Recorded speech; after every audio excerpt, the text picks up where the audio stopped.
최대 한 1억 9천만 원 만드는 방법이 있습니다. 여러분들이 기억해야 될 전략은 딱 두 가지입니다. 첫 번째로는 ISA 계좌와 연금저축을 일단 개설하시면 돼요. 어떤 상품을 개설하게 되면 돈을 내야 되는 거 아니야 생각하시는 분들이 있는데, 그 계좌는 계좌 번호가 생기는 거지 금융상품을 가입해서 내가 돈을 납입하는 형태는 아닙니다. 기억해야 될 전략 두 번째로는 김범곤의 연금 수업 채널 운영하고 있는 김범곤이라고 하고요. 제 채널에서 연금 투자 절세 관련된 이러한 컨텐츠들 현재 계속적으로 업로드 드리면서 여러분들의 연금 준비를 도와드리고 있습니다. 자, 일단은 연금 준비가 너무 늦은 것 같아요 라고 보통 많이들 생각해 주시는데, 자, 중요한 건 내가 지금 아무것도 준비하지 않은 상태에서 늦었다라고 해서 준비 안 하는 것과 늦었더라도 지금 준비하는 것은 많은 차이가 있을 수 있습니다. 그래서 50대인데 지금이라도 뭘 해야 될까요? 일단 시작하는 게 먼저 중요하고요. 자, 그러면 어떻게 먼저 시작을 해야 되냐? 그냥 ISA 계좌 그리고 연금저축 이러한 상품들을 잘 활용해서 최단기간에 여러분들의 노후소득을 확보할 방안들을 미리 만드실 필요가 있습니다. 자, 그러면 연금 관련돼서는 최소한 가입 기간이 5년 조건이 있어요. 자, 그러면 일단 5년 조건과 나이 조건은 만 55세인데 한번 생각해 보시면 내 나이가 혹시 만 50세다라고 하면 일단 5년 납입하게 되면 이후에 55세가 되는 거겠죠. 자, 그러면 5년 경과하게 되면 나이 조건 충족했죠. 그리고 가입 기간 조건 5년도 충족했기 때문에 이때부터는 연금을 개시해서 연금을 수령할 수도 있습니다. 자, 근데 중요한 것은 50대가 돼도요, 연금저축 계좌 없으신 분들 현실적으로 좀 많이 있고요. 그리고 ISA 계좌나 다양한 금융상품들이 도대체 어떠한 상품인지도 많은 분들이 잘 모르고 계시는데요. 자, 근데 중요한 것은 연금저축과 IRP 계좌를 적절히 잘 활용해서 최단기간 5년 동안 최대 한 1억 9천만 원의 납입 재원을 만드는 방법이 있습니다. 그래서 여러분들이 기억해야 될 전략은 딱 두 가지입니다. 첫 번째로는 ISA 계좌와 연금저축을 일단 개설하시면 돼요. 많은 분들이 어떠한 상품을 개설하게 되면 내가 금융상품 가입해야 되는 거 아니야? 아니면 돈을 내야 되는 거 아니야? 이렇게 생각하시는 분들이 있는데 절대 그렇지 않습니다. 요새 금융상품의 특징은 계좌라는 이름들이 써 있잖아요. 그 계좌는 계좌 번호가 생기는 거지 어떤 특정 금융상품을 가입해서 내가 돈을 납입하는 형태는 아닙니다. 그리고 돈이 납입하고 나서 여러분들이 어떤 상품들을 선택해야 된다 이렇게 생각하셔야 되겠고요. 자, 두 번째로는 5년 뒤 ISA 계좌 만기자금 연금저축으로 이전해서 더 많은 노후자금을 확보할 수 있는 이러한 전략들이 있는데 조금 더 세부적으로 설명드리도록 하겠습니다. 자, 먼저 첫 번째로는 ISA 계좌를 활용하셔야 되는데요. ISA 계좌는 개인 종합 자산관리 계좌입니다. 자, 그러면 이러한 계좌의 특징은 뭐냐면 첫 번째로는 비과세 제도가 있어요. 일단 의무가입 기간 3년에 대한 조건들이 있는데 3년 유지하시게 되면 3년 이후에 ISA 계좌 해지하면 200만 원 또는 400만 원 한도로 비과세 혜택을 줍니다. 자, 그리고 얼마까지 납입 가능하냐면 1년마다 2천만 원씩 납입이 가능하고요. 그러면 이 가입 기간을 내가 만약에 5년 ISA 계좌 가입한 지 5년 정도 경과하게 되면 이때는 최대 1억 원까지 한꺼번에 납입이 합니다. 자, 근데 여기서 이제 하나씩 기억하실 것은 ISA 계좌 일단 의무 가입 기간이라고 하는 3년이 경과되게 되면요, ISA 계좌를 해지해서 해지된 그 금액을 연금 계좌로 이전할 수가 있는데 중요한 것은 연금저축은 사실 연간 납입 한도가 1,800만 원까지 제한되어져 있는데요.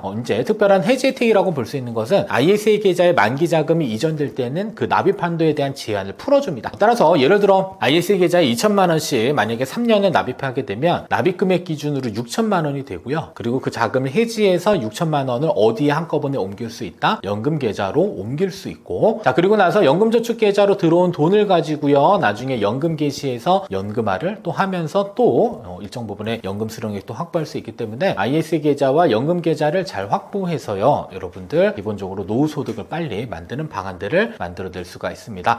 따라서 1단계에서는 일단 ISA 계좌를 먼저 개설을 해주시고요.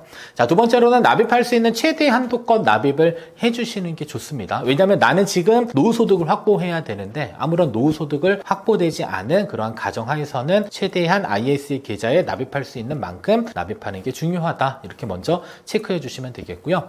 자, 두 번째로는 연금저축을 일단 개설을 해 주실 필요가 있습니다. 그리고 연금저축에 납입할 수 있는 최대 한도는 연간 1,800만 원까지 낼 수 있습니다. 물론 연간 1,800만 원을 낸다는 게 쉽지 않을 수는 있는데, 근데 아이러니하게도 제가 만나뵌 분들 보면 보면 일단 연금저축이나 ISA 계좌는 없는데 일단 금융자산은 또 많이 갖고 계시더라고요. 그래서 밖에 있는 금융자산들을 이렇게 우리가 흔히 말하는 절세계좌라고 하는 ISA 계좌, 연금계좌에다가 충분히 많이 납입해서 안정적인 현금 흐름을 만드는 그런 방안들을 만드는 겁니다. 따라서 이렇게 납입하는 과정에는 또 연금저축은 또 세제 혜택도 줍니다. 그래서 연금저축에는 600만 원, 여기에 IRP 계좌까지 합산하면 최대 900만 원까지의 세액공제를 또 적용을 받을 수가 있고요. 그리고 55세가 넘어가고 가입 조건 5년만 충족하게 되면 이후에 연금 개시를 통해서 안정적인 혹은 고정적인 이러한 연금 수입원들을 확보할 수가 있습니다. 자, 그러면 최종적으로 어떤 플랜을 짜야 되냐면 첫 번째, ISA 계좌에 연간 2천만 원씩 최대 5년간 납입하게 되면 납입 금액 기준으로 1억 원이 들어가게 되고요. 자, 두 번째로는 연금저축을 개설해서 연간 1,800만 원을 납입했을 때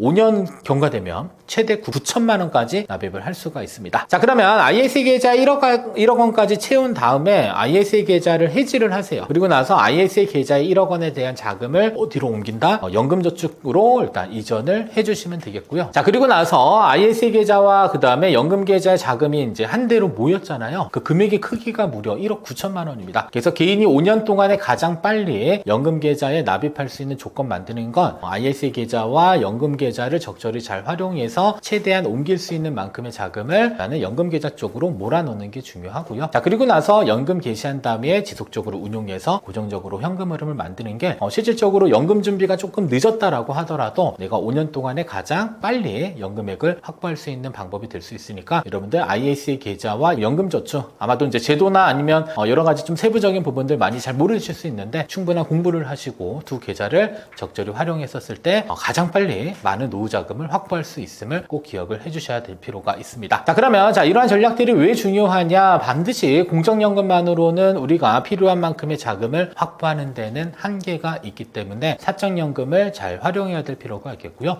자, 그리고 연금계좌와 ISA 계좌 적절히 잘 활용하게 되면 세제 혜택도 많이 받을 수 있습니다. 그래서 연금저축에서는 납입 단계에서 세액공제 운용하는 과정 중에는 과세 이하 세금을 안 떼요. 이자 혹은 배당소득이 발생되더라도 일반 계좌에서는 15.4% 세금은 떼는데 연금 계좌에서는 세금을 떼지 않고 있다. 알고 계셔야 되겠고요. 그리고 나중에 인출할 때는 또 낮은 세율로 과세됩니다. 보통 연금소득세율은 많게는 5.5%, 적게는 3.3%의 낮은 세율로 부과되기 때문에 여러분들이 그냥 은행에서 예금 가입해서 예금의 이자 수입으로 만약에 노후소득을 확보한다 그러면 이자 받을 때마다 15.4% 세금 떼는 것보다는 차라리 5.5%의 낮은 세율 떼는 게 훨씬 더 유리할 수 있기 때문에 이러한 세제 혜택들 잘 활용하셔야 되겠고요. 자, 그리고 ISA 계좌의 경우는요, 3년 경과되고 해지하게 되면 200만 원 또는 400만 원 한도로 비과세 혜택도 주고요. 그리고 비과세 한도를 초과하는 이익에 대해서는 15.4% 세금 떼는 게 아니라 9.9%의 세율을 떼고 있습니다. 자, 그리고 ISA 계좌 만기 자금 연금으로 옮기면 이전 금액의 10% 최대 300만 원까지 또 연금 계좌 세액공제를 적용해주는 다양한 세제 혜택들이 계속적으로 있는데 한번 잘 생각해 보시면 정부에서 왜 자꾸 이러한 세제 혜택을 줄 것인가 이런 부분들 한번 이렇게 의심을 좀 해보실 필요가 있는데 어떠한 의심이냐면 사실 공적연금 제도를 계속적으로 축소하고자 하는 의지가 있고요. 자, 그러면 국민들의 노후소득을 확보하게 하기 위해서는 결국에 매력적인 무언가에 당근을 준다라는 표현을 하잖아요. 당근을 줘야 되는데 그러한 당근이 바로 이러한 다양한 세제 혜택을 부과함으로써 많은 국민들이 활용할 수 있도록 유도하는 그런 방안들이 있습니다. 따라서 연금 준비 물론 일찍 준비하는 게 중요할 수도 있지만 만 50세 정도 됐다라고 한다면 결코 늦은 나이가 아니기 때문에 늦었다라고 생각하지 마시고요. 지금 당장 조금이라도 준비하는 게 아예 준비하지 않은 것보다 훨씬 더 중요하고 꼭 기억하실 것은 ISA 계좌와 연금 계좌를 적절히 잘 활용하게 되면 짧은 시간에도 적지 않은 연금액을 확보할 수 있다는 점 꼭 기억해 주시면서 준비 잘 해주시면 좋을 것 같습니다. 자, 일단은 ISA 계좌를 이미 만들었거나 이제 막 만들려고 하시는 분들 계실 텐데 사실 만들어 놓고 이후의 고민은 도대체 어떠한 상품을 가지고 운용을 해야 되는 게 중요한지 이런 고민들을 많이 갖고 계실 겁니다. 그래서 ISA 계좌 다들 비과세 혜택이 있다, 종합계좌다 이런 얘기들 물론 중요하기는 하는데 결국에 어떠한 상품을 담아서 장기적으로 운용했었을 때 내 목적을 달성할 수 있는지 그 우선순위를 하나씩 전달 드리도록 하겠습니다. 먼저 ISA 계좌 계좌, 뭐 맞는 계좌다, 맞는 통장이다, 이런 이렇게 광고 문구들 많이 보셨을 텐데 뭐 틀린 말은 아니긴 하지만 중요한 것은 전략적으로 어떤 금융상품들을 담아서 운용할지에 대한 계획이 먼저 선행되어야 필요가 있을 것 같고요. 자, 그러면 운용 목적에 따라서 ISA 계좌 어떠한 투자 상품들을 활용해야 되는지 먼저 첫 번째로 안정적으로 운용하고 싶다라고 한다면 ISA 계좌에서도 예금 상품을 가입을 할 수가 있습니다. 그래서 ISA 계좌 신탁형을 선택하면 정기예금을 가입할 수 있는데, 자, 그러면 일반 정기예금과 ISA 계좌 안에서의 정기예금 어떠한 차이가 있냐면, 일반 정기예금의 경우는 사실 비과세 혜택 자체가 없어요. 그냥 1년 단위 만기 도래하면 15.4% 이자 소득세만 내게 됩니다. 자, 근데 ISA 계좌에서 가입한 정기예금은요, 만기가 도래하더라도 15.4%의 세금을 떼지 않습니다. 자, 그리고 세금을 떼지 않은 금액을 가지고 다시 원금과 합산해서 재투자를 할 수 있기 때문에 장기적으로 보았을 때 복리 재투자가 아주 용이하게 이루어질 수 있는 부분들이 있고요. 자, 그리고 나중에 3년만 경과되면 해지하면 200만 원 또는 400만 원 한도로 비과세 혜택을 주기 때문에 세금적인 측면에서는 사실 일반 예금을 할 필요는 전혀 없어요. 그냥 ISA 계좌 안에서 예금 상품 선택해서 가입하는 게 훨씬 더 유리할 수 있겠고요. 자, 두 번째로는 ISA 계좌 안에서 내가 안정적인 형태로 조금 운용을 하고자 하시는 분들, 일단은 ISA 계좌 신탁형을 선택하신 다음에 그 안에서 예금 상품을 선택한다든지 혹은 상장지수 펀드라고 하는 ETF 상품들도 많이들 활용하고 계십니다. 그래서 예금을 대체할 수 있는 ETF 상품은 바로 금리형 ETF 혹은 단기 채권 ETF 등이 있기 때문에 안정적인 운용을 하면서 목돈을 보관한다든지, 아니면 나는 예금만으로 운용했던 분들 일반 예금하지 마시고요, ISA 계좌 안에서 예금 상품 선택해서 운용하는 게 일반 계좌에서 운용하는 것보다 훨씬 더 유리하다라는 점 기억을 해주실 필요가 있습니다. 자, 두 번째로는 나는 자산을 조금 증식시키고 싶다라고 한다면 많은 분들이 선택하는 미국의 대표 지수 S&P 500, 나스닥 100 지수들을 잘 활용해서 장기 투자하는 게 유리합니다. 자, 보통 S&P 500의 경우는 장기 투자했었을 때 연평균 수익률을 약 한 10% 정도. 근데 한 가지 연평균이지요. 매년 10%의 이익을 계속 준다라는 건 아닙니다. 그리고 최악의 해를 보시게 되면 보통 S&P 500도요, 많이 떨어질 때는 30% 이상의 손실 구간도 발생되는데, 그러한 손실 구간을 모두 다 견뎌냈었을 때 과거 기준으로 연평균 수익률 약 한 10% 정도 달성할 수 있는 것으로 생각할 수 있겠고요. 자, 두 번째로는 나스닥 100 지수도 많은 분들이 선택해서 운용하고 있는데, 나스닥 100의 경우는 S&P 500보다 변동성이 조금 더 큽니다. 그래서 연평균 수익률 자체가 13%. 그래서 반드시 알아야 될 거는, 내가 성장 중심으로 운용을 하고자 하시더라도 중요한 것은요, 기대 수익률이 높은 만큼 가격 변동은 더 크다라고 생각을 해주실 필요 있습니다. 그래서 여러 가지 성장할 수 있는 여러 가지 ETF들이 있는데, 대표적으로 미국 ETF가 그나마 다른 신흥국보다는 훨씬 더 안정적인 구간, 그리고 손실이 구간이 발생하더라도 항상 신기하게도 미국은 계속적으로 그 손실 구간을 극복하면서 나아가더라고요. 그래서 어느 정도 자산을 성장시키고 싶다면 누구나 하는 이야기지만, 그래도 일정 비중에 대해서는 미국을 대표하는 S&P 500 혹은 나스닥 지수 등을 적극적으로 활용해서 여러분들 매수하시게 되면 장기적으로 자산을 증식시키는 데도 도움이 될 수가 있습니다. 자, 다음 세 번째로는 정기적인 현금 흐름을 원한다라고 한다면 여러 가지 또 투자 상품들을 활용할 수 있는데, 그 중에 대표적인 게 월배당 ETF. 월배당 ETF는 매월 뭘 주냐면요, 배당금, 분배금을 지급을 해줍니다. 자, 그리고 국내 고배당 ETF들도 있고요. 아니면 국내에서 이제 주식들 중에서도 배당을 많이 주는 그러한 종목들을 편입해서 운용을 할 수 있는데, 근데 ISA 계좌에서 내가 국내 주식 투자를 하기 위해서는 ISA 계좌 유형은 크게 세 가지로 구분이 됩니다. 첫 번째로는 신탁, 두 번째로는 일임, 세 번째로는 중개형, 이렇게 구분이 되어져 있는데, 내가 만약에 국내 주식 투자를 통해서 자산을 증식시키고자 한다면 이때 여러분들이 선택해야 될 계좌 상품은요, 바로 ISA 계좌 중개형 상품을 이용을 해주실 필요가 있습니다. 자, 그러면 이렇게 매월 현금 흐름을 만들어주는 이러한 상품들을 잘 활용하시게 되면요, 매월 혹은 분기별로 배당 소득을 창출할 수 있겠고요. 자, 그러면 이러한 배당 소득이 창출되게 되면 내가 지금 당장 쓸 계획이 없다, 그러면 계속적으로 재투자를 해서 현금 흐름을 키우는 그러한 방법으로도 운영을 해볼 수가 있습니다. 자, 그리고 ISA 계좌에서 이렇게 배당받는 형태의 운영을 하시면 가장 큰 좋은 점은요, 사실 일정 금액에 대해서는 비과세 혜택 주는 것도 있고요. 그리고 일반적으로 이자와 배당 소득이 연간 2천만 원 초과하게 되면요, 다른 소득이랑 합산돼서 세금을 납부하는 게 있어요. 그걸 바로 금융소득 종합과세라고 하는데, 자, 그러면 금융소득 종합과세에 포함되는 이자 배당 소득에는 ISA 계좌 안에서 운용되는 그 운용 이익에서 발생되는 이자 배당은 포함될까요, 포함되지 않을까요? 라는 질문에 정답은 포함되지가 않습니다. 따라서 금융소득 종합과세를 피하거나, 자, 그리고 건강보험료도요, 자, 금융소득 1천만 원 초과되면 되잖아요. 그러면 추가로 지역가입자의 경우는 8% 정도의 건보료를 또 내야 됩니다. 자, 근데 ISA 계좌 안에서 발생되는 이자 배당은 마찬가지로 금융소득에 건강보험료가 포함되지 않는 이러한 구조로 되어져 있습니다. 그래서 금융소득 종합과세나 일정 부분 건강보험료를 줄여야 되시는 분들은 차라리 ISA 계좌 안에서 이자 혹은 배당소득을 창출하는 게 세금적인 측면에서도 훨씬 더 유리하면서 일정 부분 비과세 혜택도 누릴 수 있다. 따라서 최종적으로 정리를 하게 되면요, ISA 계좌 안에서는 일정 부분은 안정하게, 일정 부분은 성장 중심으로, 일정 부분은 현금 흐름을 만드는 인컴형 형태의 여러 가지 자산 배분 전략을 혼합해서 운용하는 게 단기적으로 봤을 때는 조금 더 나은 계획이 될 수 있다고 보시면 되겠고요. 자, 그리고 무조건 ETF만 넣는다 아니고요, 예금도 넣어두시고요, 그 다음에 성장 ETF도 넣으시고, 그 다음에 배당받는 여러 가지 ETF들을 혼합해서 구성하는 것을 우리가 바로 포트폴리오라고 합니다. 그래서 본인의 운용 목적 그리고 어느 정도의 시기에 맞춰서 여러분들의 자산 배분을 꾸준히 운용하는 것이 바로 ISA 계좌를 효율적으로 활용하면서도 장기적으로 자산을 증식할 수 있는 좋은 방법이 될 수 있음을 꼭 기억해 주시면 좋을 것 같습니다. 그래서 일정 부분은 반드시 안정적인 금융상품과 성장 그리고 어느 정도의 현금 흐름을 창출할 수 있는 다양한 상품들을 혼합해서 운용하기를 권장드립니다.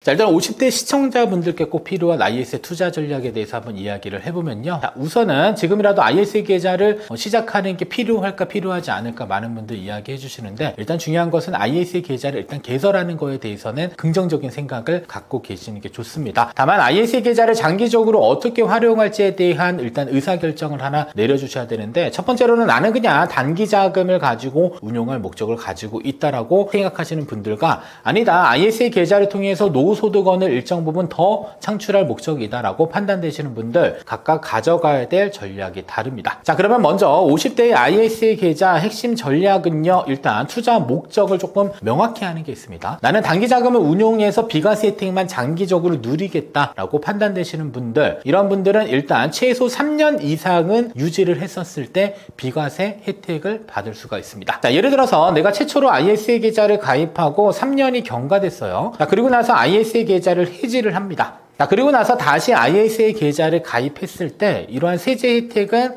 또 반복적으로 유지가 될 것인가? 네, 유지가 됩니다. 그래서 ISA 계좌의 비과세 혜택을 계속적으로 극대화할 수 있는 가장 좋은 방법은 3년마다 ISA 계좌를 해지하고 재가입하는 방법을 반복하는 거예요. 자, 그러면 3년마다 200만 원 또는 400만 원 한도로 비과세 혜택을 계속적으로 누릴 수 있는 이러한 전략을 통해서 단기 자금을 운용한 목적으로도 충분히 활용을 해볼 수 있을 것 같고요.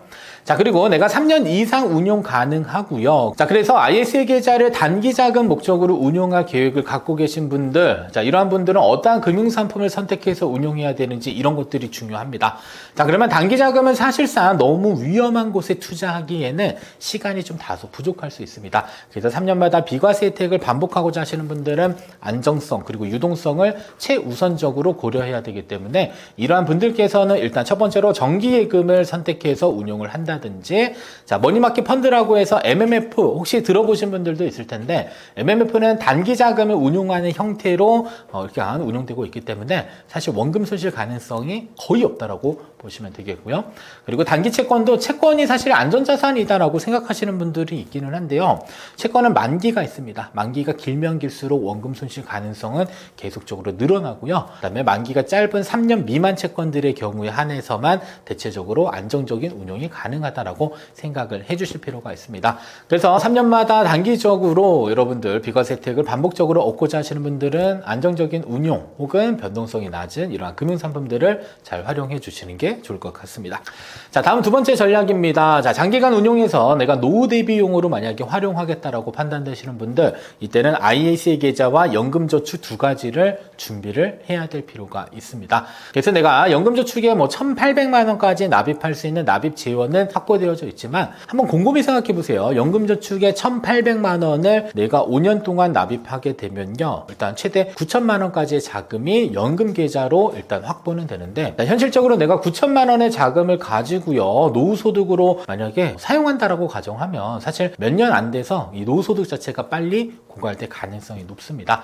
자, 근데 이러한 ISA 계좌를 적절히 잘 활용했었을 경우에는 ISA 계좌에 있는 자금들을 어디로? 연금 계좌로 옮겨서 더 큰 연금액을 계획을 만들어 놓고 장기적인 운용이 가능하도록 플랜을 만들 수가 있는데요. 자, 그러면 이렇게 내가 노후 자산을 활용할 목적으로 ISA 계좌를 선택한다라고 했었을 때 자, 어떻게 운용하는 게 바람직할까요? 어떤 첫 번째로는 위험 자산과 안전 자산을 적절히 혼합해야 됩니다. 자, 그러면 혼합하기 위해서는 결과적으로는 안전 자산에 대한 투자 비중과 위험 자산에 대한 투자 비중을 먼저 설정을 해 주실 필요가 있겠고요. 자, 두 번째로는 안전 자산, 그러면 어떠한 금융 상품을 활용해야 되냐? 일단 저는 개인적으로는 원금 손실 가능성이 없는 그러한 금융 상품, 대표적으로 금리형 ETF를 활용을 해볼 수 있을 것 같습니다. 그래서 금리형 ETF는 시중금리 정도의 일단 투자 수익을 기대할 수 있겠고요. 그리고 원금 손실 가능성이 없고요. 만기라는 게 존재하지 있지 않기 때문에 여러분들이 쭉 그냥 매수하고 시간이 지나게 되면 매일 조금씩 수익이 계속 쌓이는 구조로 되어져 있습니다. 그래서 일정 부분 안전자산으로는 금리형 ETF들을 잘 활용해 주실 필요가 있겠고요. 자, 그리고 성장 중심 ETF는 최근 우리나라 주식시장이 활활 타오르고 있습니다. 느끼나마 혹시 우리나라의 주식시장에 조금 참여를 하고자 하신 분들께서는요, 자, 코덱스 200이라고 하는 종목이 있습니다. 코덱스는 ETF 메이커예요. 그냥 뭐 삼성자산운용에서 만든, 여기에 숫자 200은 우리나라 코스피 200 지수를 추종하는 그런 ETF 상품이다. 좀 알고 계시면 되겠고요. 아니면 나머지는 자, 미국의 대표적인 지수 S&P 500, 나스닥 이러한 여러 가지 성장 중심의 ETF를 혼합해서 어떻게 하나의 또 포트폴리오를 만들 수도 있습니다. 자, 그리고 고정적인 현금 흐름 창출 목적이다 라고 한다면 배당 ETF 아니면 국내 주식에서 배당을 많이 주는 배당 성장 종목들을 혼합해 가지고요, 포트폴리오를 구성해서 정기적으로는 일정 부분의 현금 흐름을, 장기적으로 봤을 때는 일정 부분의 성장 관련된 투자에 대한 성과를 얻으면서, 그리고 시장이 좀 좋지 않았을 경우에는 또 금리형 ETF에서 안정적으로 조금 완충 장치를 할 수 있는 이러한 형태의 포트폴리오를 구성해서 운용하는 게 실질적인 도움이 될 수 있는 포트폴리오 구성 방법이 될 것 같습니다. 자, 따라서 50대의 ISA 계좌 단순히 그냥 개설해 두고요, 그냥 예금에다 둬야지 뭐 이러한 계획들 세우지 마시고요. 중요한 건 내가 ISA 계좌 가입을 통해서 어떠한 목표를 얻고자 하는지 그런 계획을 좀 먼저 세우셔야 됩니다. 그래서 단기 목표다라고 한다면 3년마다 재가입해서 비과세 혜택을 최대한 누리시고요. 아니다, 장기적으로 봤을 때는 노후 대비를 통해서 조금 더 노후 소득을 확보하겠다라고 판단되시는 분들은 ISA 계좌에 최대한 많이 납입하시고 운용 잘 해주시고요. 그리고 많이 덩치를 키운 다음에 내가 나중에 인출하는 그 시점에서는요, ISA 계좌의 자금을 해지해서 연금으로 옮겨놓고 연금저축과 ISA 계좌의 자금을 혼합한 형태로 연금 개시한 다음에 안정적인 연금 흐름을 만들 수 있는 그러한 방법들로 잘 활용을 해주시면 좋을 것 같습니다. 자, 아직 1억 원의 목돈을 만들지 못하신 분들에게 꼭 도움이 될 만한 ISA 운용 전략을 한번 설명드리도록 하겠습니다. 자, 일단 ISA 계좌의 이름 자체가 개인 종합 자산 관리입니다. 관리 계좌입니다. 그래서 개인의 자산을 이렇게 형성할 수 있도록 도움 주는 이런 금융 상품이다라고 보시면 되겠는데요. 자, 근데 왜 이러한 이름이 붙게 됐나? 일단은 이익이 많이 발생되면 결국에 세금적인 측면에서 많이 불리한 면이 있는데, 이런 ISA 계좌는 자산을 좀 잘 형성할 수 있도록 과세 이연 효과와 비과세 혜택, 그리고 비과세 한도를 초과한 이익에 대해서는 또 9.9%의 낮은 세율로 이렇게 분리과세하는 이러한 여러 가지 특징들을 가지고 있습니다.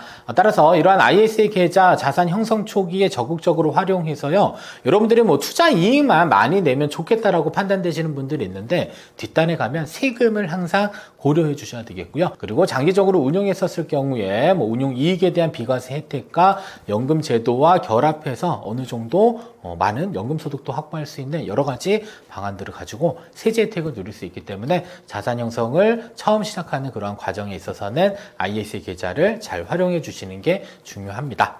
자, 그러면 ISA 계좌로 자산을 가장 빠르게 만들 수 있는 가장 좋은 전략은요, 일단 첫 번째로는 강제적으로 저축할 수 있는 저축 시스템을 만드는 게 중요합니다. 따라서 ISA 계좌에 그냥 돈이 있을 때마다 납입해야지 이런 계획보다는요, 여러분들 통장에서 아예 그냥 자동이체를 걸어놓는 게 좋은 방법이 될 수 있습니다. 자, 예를 들어서 월 150만 원씩 자동이체를 설정을 합니다. 자, 이렇게 되면 연간 1,800만 원 정도 납입하게 되는데, 물론 ISA 계좌에는 연간 2천만 원까지 납입은 할 수가 있습니다. 자, 근데 아마 한 150만 원 정도의 자금을 5년 동안 자동이체를 걸어놓게 되면요, 5년 동안 ISA 계좌에 들어간 자금은 약 한 9천만 원 정도가 되고요. 자, 그리고 매월 150만 원씩 꾸준히 적립 형태 형태로 투자하게 되면요, 보통 적립, 코스팅 에버리지 효과라고 해가지고요, 분할 매수에 대한 효과들을 조금 얻어낼 수 있는 그러한 부분들이 있습니다. 그래서 매매 타이밍 이런 거 신경 쓰지 말고요, 계속적으로 적립하는 형태의 투자를 반복함으로써 그러면 9천만 원 납입하면 5년 동안에 적어도 1,000만 원 이상의 수익은 한번 내볼 수 있지 않을까요? 그래서 한 150만 원씩 꾸준히 장기적으로 적립하면서 한 1,000만 원 이상의 수익을 창출할 수 있는 목적을 만들어 놓으신다라고 한다면 5년 안에 1억 원을 만드는데 큰 어려움이 없을 것 같습니다. 따라서 돈이 있을 때마다 내야겠다라는 생각보다는요, 여러분들 일단 자동 이체를 통해서 최대한 납입 원금이 자동적으로 ISA 계좌에 투자될 수 있도록 계획을 만들어 주시는 게 중요할 것 같고요. 자, 두 번째로는 운용하는 과정 중에는 그냥 하시면 안 됩니다. 내가 위험 자산의 100%를 딱 투자했는데 5년 지난 시점에서 시장이 좋지 않으면 되려 원금에 손실이 발생될 수도 있습니다. 따라서 다소 공격적인 운영을 원하시는 분들은 70% 정도의 비중은 성장에다 두시고요, 30% 정도의 비중은 안전자산으로 두시는 그러한 전략들을 한번 취하면 좋을 것 같습니다. 따라서 70% 정도는 미국 상장 ETF, 미국의 성장 ETF라고 하는 S&P 500, 나스닥, 나는 얘네들보다는 조금 더 변동성을 좀 크게 가져가고 싶다 판단되시는 분들은 미국의 빅테크 아니면 반도체 관련된 ETF들을 활용해가지고요, 조금 더 공격적인 운용을 해주시면 좋겠고요. 다만 100% 모두 다 위험자산으로 운용하면 사실 리스크 관리가 너무 안 되기 때문에 최소한 30% 정도는 안전자산으로 단기 채권 ETF나 예금 혹은 MMF 상품들을 잘 활용해서 포트폴리오를 구성을 해주시면 좋습니다. 자, 그리고 위험자산과 안전자산을 만약에 7대3 이렇게 여러분들 설정을 해주셨다라고 한다면 정기적으로 반드시 뭘 해주셔야 되냐면 리밸런싱을 해주실 필요가 있습니다. 왜냐하면 주식시장이 좋게 되면요, 내가 최초에 설정했던 7대3 비중은 주식 종목이 상승하게 되면 전체 자산에서 주식의 비중이 올라가고 안전자산의 비중이 떨어지게 되는 이러한 순간들을 만나게 되는데요. 자, 이때는 1년 정도 지난 시점에서 위험자산이 많이 비중이 높아졌으면은 그 높아진 비중은 일부 줄여서요, 나머지 안전자산으로 채워놓는 이러한 형태의 리밸런싱을 반복적으로 해주셔야 되겠고요. 자, 반대로 주식시장이 좋지 않은 상태에서는 내가 최초로 설정했던 위험자산의 70% 비중보다는 조금 더 낮은 비중이 설정이 되어져 있을 겁니다. 자, 그때는 안전자산에서 일정 부분 자금을 인출해서 어디에 위험자산에 투자하게 되면 사실상 조금 낮은 가격에 더 많은 보유 주식수를 확보할 수 있는 이러한 전략들을 장기적으로 만들 수 있는 게 바로 리밸런싱이다. 따라서 나는 조금 더 성장 형태로 운영하고자 하시는 분들, 일단은 자산 배분을 설정하시는데 대략적으로 한 70% 정도는 성장으로, 약 한 30% 정도는 안전자산으로 포트폴리오를 구성하는 것을 권장드립니다. 자, 다음은 ISA 계좌, 사실 의무가입 기간 3년이 있다 보니까 여러분들 자금이 묶이는 거 아니야 이렇게 생각하시는 분들이 있는데, 사실 ISA 계좌는 어떠한 기능이 있냐면 납입 원금까지는 돈을 뺄 수 있는 중도 인출할 수 있는 기능이 있습니다. 자, 근데 우리가 목표를 1억 원 만들기로 잡아놨는데 중간에 수익이 나니까 왠지 자금을 인출하고 싶은 그러한 유혹에 넘어갈 수 있는데요. 자, 중요한 것은 목표를 달성할 때까지는 그래도 여러분들 자금을 인출할 수는 있지만 인출을 할 생각은 하지 마시고요. 그리고 목표 달성할 때까지 꾸준히 납입하고 운용해야지 1억 원에 대한 자금을 만들 수가 있습니다. 자, 그리고 나서 1억 원의 자금이 만들어지고 나면요, 그 1억 원에 대한 자금들을 어떠한 목적에서 어떻게 활용할 것인지 활용 계획도 세우시면 되겠고요. 아니면 특별한 목적으로 활용할 계획이 없다라고 한다면 이제는 목돈을 가지고 또 어떠한 형태로 운용을 해볼지 운용 계획을 세우실 필요가 있습니다. 따라서 아직 목돈이 만들어지지 않은 상태이기 때문에 나는 ISA 계좌를 이용할 필요가 없다라고 판단되시는 분들, 아닙니다. 그냥 꾸준히 납입해서요, 수익을 일정 부분 비과세로 전환해주는 이런 ISA 계좌를 잘 활용하는 게 가장 빠른 시간 안에 여러분들의 목돈을 만들 수 있는 좋은 이러한 상품으로도 활용을 해볼 수 있음을 기억해 주시면서 꼭 여러분들의 목표를 달성하기를 응원하겠습니다. 자, 일단은 많은 분들을 만나서 강의 혹은 상담을 통해서 많은 분들 만나고 있는데요. 어떤 분은 40대 후반일 수도 있고요. 어떤 분은 50대 중반, 어떤 분들은 60대, 70대 분들도 있습니다. 근데 각자 처한 사항들은 다른데 일단 한 가지 공통된 목표들은요, 내가 가지고 있는 자산들을 잘 활용하면서 안정적으로 노후 소득을 만들 목적들은 대부분 동일하게 가지고 계시고요. 자, 그리고 항상 동일한 질문들, 지금 시작하면 너무 늦은 것 아닐까요? 라는 질문들을 많이 주시는데요. 사실 사실 뭐 늦었다라는 그런 시점들은 없는 것 같습니다. 그래서 내가 안정적으로 어느 정도의 자금, 노후 자금들을 확보할 목적을 지금 생각하셨다라고 하면 지금이라도 당장 시작하는 게 가장 빠른 시점이 아닐까라고 보시면 되겠고요. 자, 그리고 연금이라고 하는 건 납입할 수 있는 기간도 사실 제한적이긴 하지만 내가 인출해서 수령할 수 있는 기간들은 여러분들이 설정하기 나름입니다. 어떤 분들은 뭐 10년만 수령하겠어요. 어떤 분들은 20년, 어떤 분들은 뭐 30년 수령하겠다라고 이야기를 해주시는 분들이 있는데요. 실질적으로 연금을 납입하고 인출하는 그 과정에서는 상당 부분 많은 기간들이 있기 때문에 결코 늦었다라고 생각하지는 마시고요.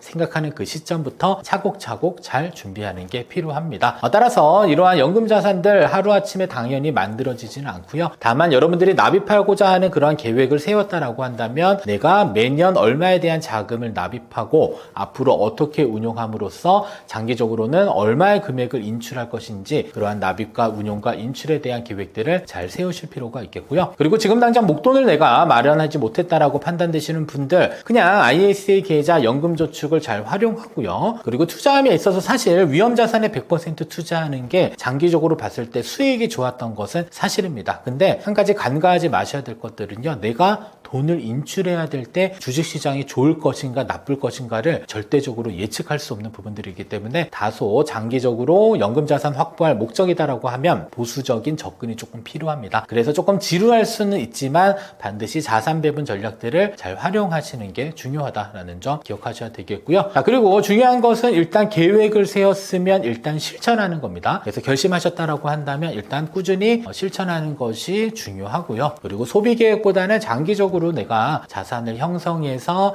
어느 정도의 노후 소득을 확보할 목적이다라고 한다면 소비를 너무 우선순위로 두지는 마시고요. 현재 소비할 수 있는 일정 금액들을 미래로 조금 보내놓으시게 되면 자, 미래에 또 나에게 어떻게 보면 선물이라고 하는 이러한 연금을 만들어낼 수가 있음을 좀 기억을 해주시면 좋을 것 같습니다. 자, 따라서 여러분들의 노후를 지켜줄 사람은 사실 여러분들 스스로 지키셔야 되는 부분들이고요. 너무 늦었다라고 생각하지 마시고요. 일단 조금이라도 빨리 계획해서 준비하는 게 더 나은 노후를 준비하는데 가장 큰 도움이 된다라는 점 꼭 기억을 해주시면 좋겠습니다. 그리고 오늘 그날의 준비의 첫날이 되기를 응원하겠습니다. 일단은 뭐 퇴직금 제도가 이제 앞으로 퇴직연금 제도로 변경된다라는 거지 많은 분들이 좀 잘못 알고 계시는 게 이 퇴직금이 퇴직연금으로 바뀐다 이렇게 알고 계시는데요. 일단 우리나라 현행법상의 퇴직금 제도는 법정 퇴직금 제도가 있고 그 다음에 퇴직연금 제도가 있습니다. 그래서 이 두 제도 사이에는 어떤 차이가 있냐면요. 이 회사가 이 퇴직금을 이제 외부 금융기관에 따로 떼어두는 것, 즉 회사의 돈과 분리해서 보관하는 것을 사회 적립이라고 합니다. 자, 그러면 우선 이 퇴직금 제도부터 한번 살펴보게 되면요. 이건 회사가 퇴직금을 사내에서만 일단은 계산을 합니다. 우리 회사에 있는 근로자들 숫자를 계산해서 어느 정도의 퇴직금이 나가야 될 것에 대한 부분들을 일단은 계산은 하되 사회에 그 외부에 일단은 적립하지 않는 상태다라고 보시면 되겠고요. 자, 그러면 이랬을 경우에 어떠한 문제들이 발생하냐면 회사가 부도가 나거나 자금이 부족할 경우에 이 퇴직금을 제때 지급하지 못하는 그러한 상황이 생길 수가 있습니다. 그래서 이러한 법정 퇴직금 제도는 아직까지는 사회에 적립하지 않기 때문에 그냥 장부상으로만 퇴직금이 얼마 지급돼야지 라는 부분들만 체크가 되어져 있고 여러분들에게 실제로 얼마를 지급할 것인지에 대한 퇴직금이 쌓여 있는지 여부 등은 확인하기는 사실상 어렵다라고 보셔야 됩니다. 자, 반면에 퇴직연금 제도는 완전히 반대입니다. 이것은 이제 법적으로 정해진 만큼의 자금을 외부에 적립해야 되는데 여기서 말하는 외부라고 하는 것은 금융회사를 생각하시면 됩니다. 그래서 만약 회사가 어려워지더라도 일단 퇴직연금은 밖에다가 일단 적립을 해둔 상태이기 때문에 내 퇴직금이 회사와 상관없이 따로 보관되고 있고 여러분들이 그때는 퇴직금에 대한 부분들은 회사가 어떠한 일이 생기더라도 보장을 받을 수라는 점을 알고 계셔야 되겠습니다. 따라서 정부에서는 이러한 점들을 되게 중요하게 보고 있는 겁니다. 그래서 이 퇴직금 제도를 앞으로는 모든 사업장에 퇴직연금 제도의 형태로 의무화하는 이러한 방안들을 적극적으로 추진 중이고요. 과거에도 사실 퇴직연금 제도에 대한 도입을 무조건 의무화하겠다라는 내용들이 있었는데 아직까지는 그게 100%로 다 정리된 것은 아닙니다. 따라서 이렇게 퇴직연금 제도와 관련된 부분들 계속적으로 강화하는 이유 중에 하나는 바로 근로자의 퇴직금을 퇴직금을 안전하게 보장하기 위함이다라는 점 참고 알고 계시면 되겠고요. 따라서 요약하면 다음과 같습니다. 이 퇴직금 제도는 사회 적립에 대한 의무가 없기 때문에 회사가 어떠한 일이 생기게 되면 나의 퇴직금을 지킬 수 없는 그런 상황들이 발생될 수 있는 부분들이고요. 그리고 퇴직연금 제도는 일단 사회 적립이 의무화되어져 있기 때문에 여러분들 회사가 어떠한 일이 생기더라도 이러한 여러분들의 퇴직금에 대한 수급이 보장되는 이러한 형태로 생각을 하셔야 됩니다. 따라서 퇴직금 제도가 퇴직연금 제도로 도입된다라고 해서 여러분들이 퇴직금을 일시금으로 못 받는 거 아니야 이렇게 생각하는 많은 분들이 있는데 그렇지는 않습니다. 연금 제도로 도입되더라도 퇴직연금은 IRP 계좌로 지급받게 되고요. 그 IRP 계좌를 여러분들이 해지를 하게 되면 그때는 퇴직금을 일시금으로도 수령할 수 있다는 점 참고로 알고 계셔야 되겠습니다. 최근 정부가 이제 추진하고 있는 내용 중에 하나가 바로 이제 단기 근로자에게도 퇴직금을 지급을 확대하겠다라는 방안인데요. 자, 구체적으로 이야기를 해드리면, 자, 지금은 1년 이상 근무해야지 퇴직금을 받을 수 있는 게 바로 이 퇴직금 제도인데, 앞으로는 이제 3개월만 일해도 이 퇴직금을 받을 수 있게 하겠다라는 이러한 방향으로 현재 논의가 진행 중입니다. 자, 그러면 이러한 제도가 만약에 도입되면은 어떠한 파장들이 생길 수 있을지 한번 생각을 해보셔야 되는데, 먼저 첫 번째로는 단기 비정규직 근로자의 권익 보호 측면에서 분명히 긍정적인 변화라고 볼 수는 있습니다. 과거에는 12개월 이상의 근로를 했어야지 1년치에 대한 급여가 퇴직금으로 지급됐다라고 한다면 이제는 이제 3개월만 근무하더라도 퇴직금을 수령할 수 있게 되는 그런 제도로 변화하게 되는 건데요. 자, 근데 그동안은 이제 같은 일을 해도 가끔 이런 사업주들도 있었습니다. 1년 이상 일을 하게 되면 퇴직금을 지급해야 되니까 11개월 동안만 딱 근로하게 하고 채직하게 하는 이러한 약간 좀 안 좋은 이러한 제도들이 좀 있었는데 사실 이러한 제도들은 어떻게 보면 조금 불합리한 제도였고 그 다음에 근로자에게는 상당히 좀 불리한 구조였다라고 볼 수 있습니다. 자, 근데 이제는 고용 형태나 근속 기간에 이런 관계 없이 이 노동에 대한 보상이 조금 더 긍정적으로 공정하게 이루어질 수 있다라는 기대 측면도 한편에는 가지고 있는데요. 다만 이제 반대급부로 한번 생각해 보시면 이 사업장 입장에서는 상당히 부담될 수밖에 없는 이러한 제도이기도 합니다. 따라서 이러한 사업자들에 있어서는 이 단기 고용을 기피하거나 비공식 채용이라고 해서 보통 이제 4대 보험을 적용해주지 않는 그러한 형태의 고용이 계속적으로 늘어날 수 있기 때문에 한쪽에서는 어느 정도의 긍정적인 측면이 있지만 반대급부로 따지게 되면 소규모 사업장의 입장에서는 상당 부분 조금 부담스러운 제도가 되지 않을 수 있지 않나 생각을 해볼 수 있을 것 같습니다. 따라서 중요한 것은요, 정책의 취지에는 사실 공감은 할 수는 있지만 사실 현장에서는 이 세부적인 보완책도 함께 마련돼야 된다는 점 알고 계셔야 되겠는데요. 자, 예를 들어서 소규모 사업장의 입장에서는 국가가 일정 비중의 비용을 보존해 준다든지 아니면 퇴직금 계산 방식을 조금 간편화해서 이제 행정 부담을 조금 줄인다든지 그리고 이러한 장치들과 함께 가야 될 실질적인 정책도 함께 마련돼야지 사실 양쪽의 모든 니즈들을 다 충족하는 것은 상대적으로 어려울 수 있기는 하겠지만 사실 근로자 측면과 그 다음에 사업을 운용하는 이제 사업장에서도 같은 의견들을 들어보고서 실질적인 제도가 마련돼야 되지 않을까라는 생각을 해볼 수 있을 것 같습니다. 따라서 이 3개월만 일해도 퇴직금을 받을 수 있게 되면 근로자의 권익은 보호될 수는 있지만 사업자의 부담도 같이 커지기 때문에 다소 균형 잡힌 접근이 필요하다라는 점 말씀드리고 싶습니다.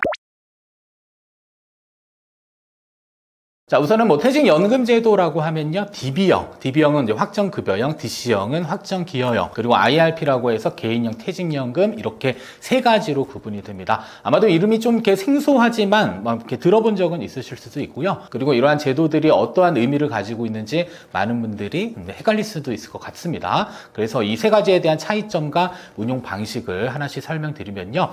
자, 먼저 DB형은요, 확정급여예요. 근로자가 미래에 받을 퇴직금의 규모가 이미 정해진 것을 바로 확정급여형이라는 이름을 사용을 합니다. 자, 이것은 회사가 퇴직연금을 직원 대신 운용을 해줍니다. 자, 그리고 나서 퇴직할 때 받은 금액이 이제 정해져 있는 건데, 자, 그러면 도대체 어느 정도의 금액을 받을 수 있냐? 바로 퇴직 직전 3개월 평균 급여에 여러분들의 근속 연수를 곱해서 지급해 주는 게 바로 DB형, 확정급여형 연금의 그 퇴직금의 규모입니다.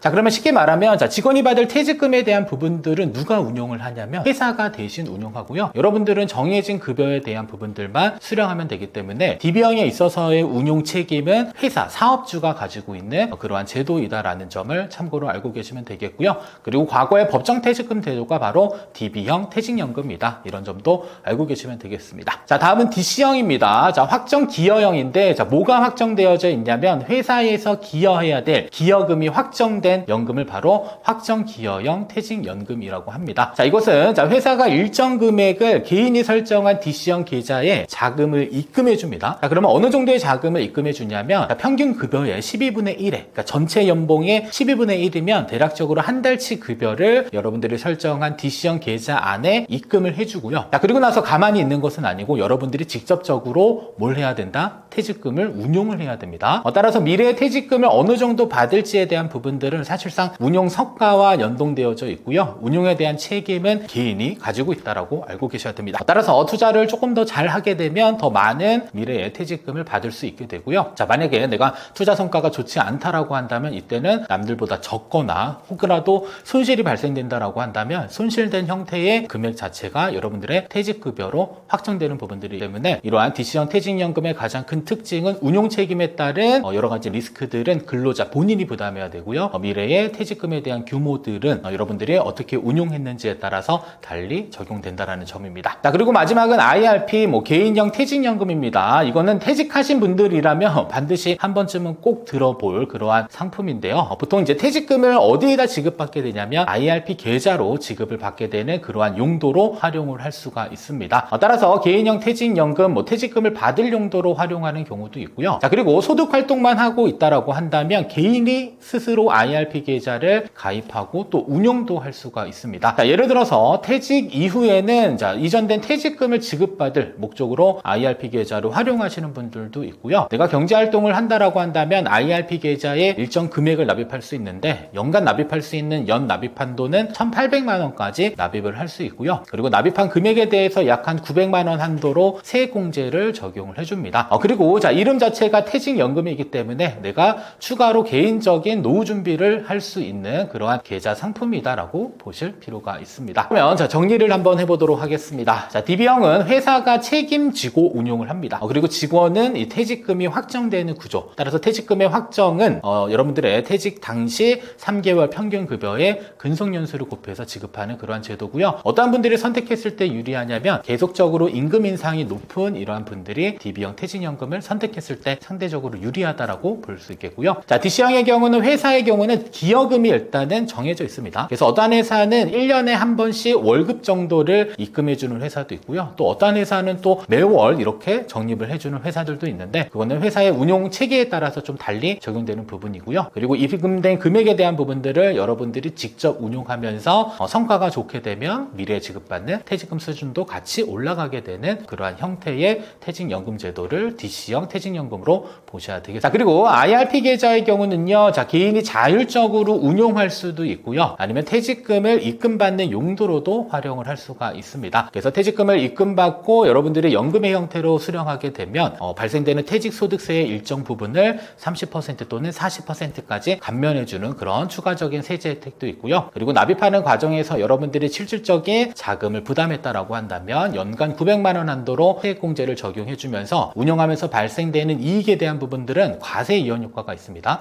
그래서 과세 이연은 원래 세금을 우리가 이자 배당소득 발생되면 15.4% 세금 내야 되는데 이 계좌 안에서는 세금이 부과되지 않고요. 나중에 운용 이익을 인출했었을 경우에는 여러분들 5.5에서 3.3%로 낮은 세율로 연금소득세가 저율과세되는 그러한 특징들이 가지고 있다는 점 알고 계셔야 되겠습니다. 따라서 퇴직연금제도는 DB형, DC형, IRP 이렇게 크게 세 가지로 구분되어 있는데 나는 운용하고 싶은 생각이 전혀 없어요 라고 하시는 분들은 DB형을 선택하시면 되겠고요. 나는 직접적으로 내가 운용하면서 너무 많은 퇴직급여 수준을 높이고자 하시는 분들은 DC형을 선택하시면 되겠고요. 그리고 IRP는 이제 퇴직금을 지급받을 용도로도 활용하지만 여러분들이 개인 부담금을 납입해서 세액공제를 받으면서 미래의 노후소득을 확보할 목적으로도 활용하고 있다는 점 참고로 알고 계셔야 되겠습니다.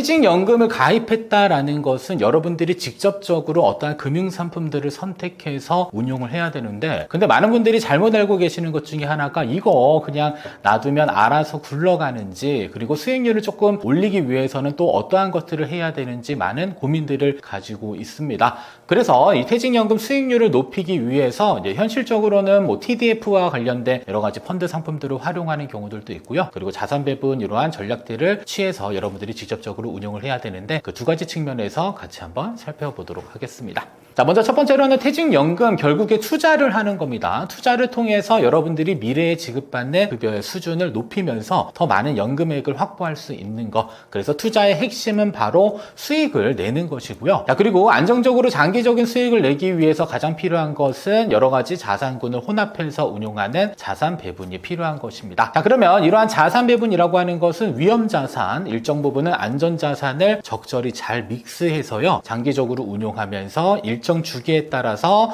비중을 맞춰주는 그런 리밸런싱 과정을 장기적으로 하는 것을 의미를 하는데요. 자, 그러면 위험자산에는 어느 정도의 금액을 투입해야 되고 안전자산에는 어느 정도 금액을 투입해야 되는지, 그러한 비중에 대한 부분들 고민 충분히 있으실 겁니다. 자, 예를 들어서 내가 조금 젊은 시기이고요, 주식시장이 좋지 않아서 어떠한 위험, 리스크 구간이 발생한다 하더라도 사실 시간이 주는 힘이 있기 때문에 젊은 시기에는 주식 비중을 다소 높게 책정해서 조금 공격적인 운용을 해주시는 게 훨씬 더 유리할 수 있고요. 자, 그리고 나서 은퇴가 가까워지게 되면요, 사실상 계속적으로 납입하면서 많은 금액을 쌓아왔을 거예요. 근데 내가 인출하는 시점에 시장이 안 좋아서 폭락이 발생된다라고 한다면 이미 많이 쌓아놓은 자금들의 손실폭이 훨씬 더 커지기 때문에 그때는 상대적으로 많이 위험할 수가 있습니다. 따라서 은퇴가 가까워지거나 아니면 내가 인출하는 그 시점이 점점 가까워질수록 우리가 리밸런싱, 비중을 계속적으로 바꿔주는 행위를 할 때마다 위험자산의 비중이 높았던 것을 점점 안전자산의 비중으로 옮기는 그러한 형태의 전략들로 여러분들이 장기간 운용하게 되면 어느 정도 위험을 가져가면서도 적정선에서의 수익을 낼 수 있는 이러한 구조를 직접적으로 만들 수도 있습니다. 다만 이렇게 직접 투자가 너무 어려우신 분들이 이용할 수 있는 게 바로 자산 배분 전략을 자동으로 설계해주는 상품, 바로 타겟 데이트 펀드라고 하는 TDF 상품입니다. 자, 그러면 TDF 상품이라고 하는 것은요, 타겟 데이트 펀드, 보통 해당 상품들 보시면 숫자가 써 있습니다. 뭐 2040 혹은 뭐 2050 이렇게 써 있는데요. 여기서 말하는 2040은 2040년 혹은 2045는 뭐 2045년, 여기서 말하는 숫자의 의미는 연도입니다. 자, 그러면 그 연도라는 건 바로 내가 퇴직할 연도를 일단은 설정을 하고요, 그 숫자와 가까운 TDF 상품들을 활용을 해주시면 되는데, 이러한 TDF 상품들은 시간이 경과함에 따라서 자동으로 알아서 위험자산의 비중을 계속적으로 축소하면서 어떻게 보면 안전자산의 비중을 높이는 형태의 전략을 취하고 있고요. 그리고 이러한 투자 비중에 대한 부분들도 직접 투자를 하게 되면 여러분들이 결국에는 직접 비중 조절을 해야 되는데, 이러한 TDF 상품을 활용했었을 경우에는 알아서 자동 재분배를 해주기 때문에 사실 TDF 상품 하나만으로도 장기적으로 여러분들이 자산 배분을 하면서 알아서 운용을 해줄 수가 있습니다. 그래서 직접적으로 운용하는 것은 대부분 권장드리고 있기는 하지만, 만약에 내가 너무 바쁘고 시간이 없고 그 다음에 자산 배분의 형태의 투자를 알아서 해주는 그러한 상품군을 한번 선택해 본다라고 한다면 이때는 TDF 상품을 한 번쯤은 충분히 고려해 볼 필요도 있습니다. 자, 그리고 이 외에도 정기적으로 반드시 해야 될 것은 이 포트폴리오에 대한 것들을 조금 점검을 해주셔야 되는데, 여기서 말하는 포트폴리오는 여러분들이 선택한 여러 가지 자산군들 안에 들어있는 다양한 종목들의 총합을 하나의 포트폴리오라고 보시면 되겠고요. 자, 그리고 너무 젊었을 때 또 수익률이 낮은 이러한 예금 중심의 투자들은요, 사실상 물가 상승률을 이기는데 좀 제한적이에요. 자, 그리고 연금 상품의 특성상 사실 최소한 10년, 20년, 그리고 30년 이상 장기간 운용하는 상품이기 때문에 시장은 어느 정도 장기적으로 봤을 때 위험과 그 다음에 이익 구간이 계속적으로 반복되면서 장기적으로는 우상향하는 이러한 구조를 가져간다라는 좀 믿음도 하나 필요합니다. 따라서 수익률이 너무 낮은 예금 중심의 투자는 조금 벗어나서요, 일정 부분은 내가 감내할 수 있는 위험 수준 안에서는 반드시 조금 공격적인 운용이 좀 필요하다라고 판단해 주시면 되겠고요. 자, 그리고 이러한 IRP 계좌나 연금 계좌 좀 적극적으로 잘 활용하는 운용하면서 납입 단계에서 세액공제 받을 수 있는 금액 자체도 생각보다 큽니다. 여러분들 뭐 소득 수준에 다르겠지만 뭐 13.2% 또는 16.5%의 적지 않은 세액공제, 즉 연말정산할 때 환급액을 발생시키면서 장기적으로는 계속적으로 운용하면서 낮은 세율로 연금을 인출할 수 있기 때문에 뭐 수익률도 물론 중요하지만 세금을 줄이는 목적의 절세 계좌라도 많이들 활용하고 있다는 점 꼭 기억을 해주셔야 되겠습니다. 따라서 이 퇴직연금 수익률을 높이려면 일단 무턱대고 너무 많은 자금을 안전자산, 예금에다가 두지는 마시고요. 적정선에서는 위험자산의 비중을 높이고 그 다음에 안전자산을 혼합한 형태에서 자산배분 형태로 운영을 해주시는 게 좋겠고요. 그리고 자산배분을 할 때 가장 중요한 것은 내가 인출 시점이나 혹은 은퇴 시점이 가까워질 때마다는 조금 보수적인 운용이 필요하다. 따라서 위험자산의 비중은 낮추고 장기적으로 안전자산의 비중을 높이면서 인출 시점에는 또 다른 비중으로 계속적인 관리가 필요하다는 점 꼭 기억하시면서 실질적인 운용을 잘 해주실 필요가 있을 것 같습니다. 일단은 퇴직연금제도에 대한 부분들 보시면요. 일단은 뭐 대부분 뭐 기업들이나 중견기업 이상은 대부분 퇴직연금제도가 가입이 되어져 있습니다. 근데 현실적으로 이제 가입률 자체가 너무 낮고요. 두 번째로는 가입은 했는데 사실상 거의 방치를 합니다. 어떤 분들은 DB형 퇴직연금제도와 DC형을 선택할 수 있는데 내가 운용하면서 더 많은 이익을 내는 게 유리하다라는 판단하에 DC형으로 전환을 합니다. 근데 실질적으로 운용했던 경험들이 없기 때문에 그냥 사실상 예금 상품으로 가입하거나 아예 운용을 하지 않고 방치해 놓는 그러한 경우도 많이 있다라고 볼게요. 자, 그러면 어떻게 해야 퇴직금이 정말 근로자의 노후 준비 수단으로 자리 잡을 수 있을지 한번 고민해 보실 필요가 있는데, 우리가 여기서 한번 참고해 볼 수 있는 것은 바로 미국의 퇴직연금 제도인 401k 제도를 조금 이해하는 게 좀 필요하다라고 보셔야 되겠습니다. 첫 번째로는 미국의 퇴직연금 제도인 401k, 우리나라도 사실 이렇게 자동으로 가입해 줄 수 있는 이러한 제도들이 도입되면 정말 좋은데, 미국은 일단 많은 기업들이 직원이 입사하면 퇴직연금에 자동으로 가입을 하게 해줍니다. 그리고 별도로 원치 않을 때만 한해서 이제 자금을 뺄 수 있도록 이러한 제도적 장치를 마련을 해두었고요. 이러한 방식은 실질적으로 일단 퇴직연금 가입률을 크게 높였고요. 그리고 정기적으로 봤을 경우에는 연금 수령액에도 큰 차이를 만들고 있습니다. 두 번째로는 기업의 매칭 납입과 관련된 제도입니다.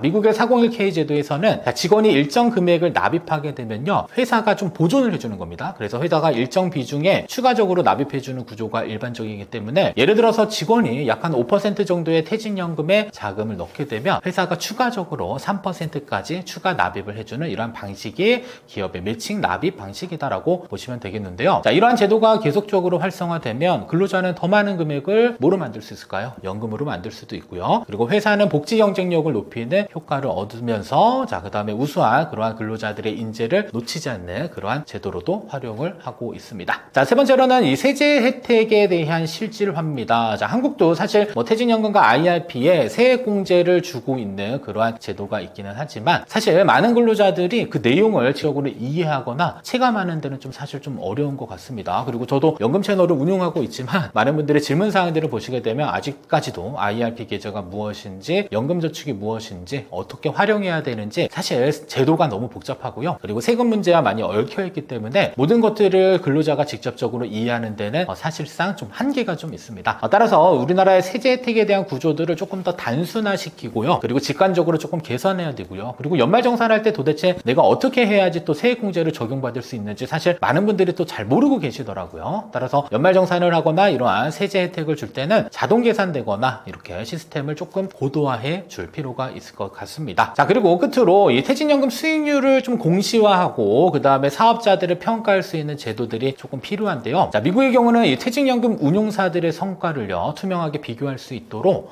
이렇게 비교를 할 수 있는 제도들이 있습니다. 그리고 운영 성과가 너무 낮거나 또 수수료가 과도하게 이렇게 지불되는 그러한 사업자들은 퇴출될 수 있는 구조를 또 갖추고 있고요.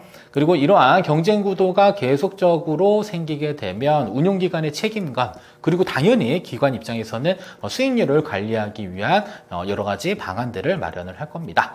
그러면 정리하자면 이 퇴직연금 제도가 결국에 근로자들의 노후 준비에 실질적인 도움이 되기 하기 위해서는요, 일단은 자동 가입 제도를 좀 도입을 해야 될 필요가 있을 것 같고요.